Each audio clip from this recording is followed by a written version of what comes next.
மயிலாடுதுறை மீனாட்சி சுந்தரேஸ்வரர் கோவில் உள்ளிட்ட 3 கோவில்கள் கும்பாபிஷேகம் வெகு விமர்சையாக நடைபெற்றது.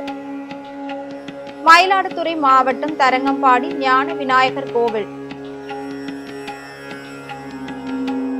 மீனாட்சி சுந்தரேஸ்வரர் கோவில் மற்றும் பத்ரகாளி அம்மன் கோவில்களில் கும்பாபிஷேகம் வெகு விமர்சையாக நடைபெற்றது.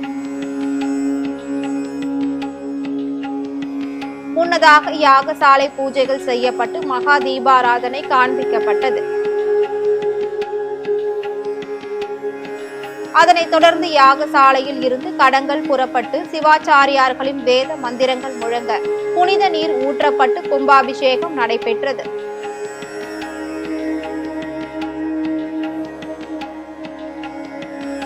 இதில் தர்மபுர ஆதீனம் 27வது குரு மகா சன்னிதானம் உள்ளிட்ட திரளான பக்தர்கள் கலந்து கொண்டு சுவாமி தரிசனம் செய்தனர்.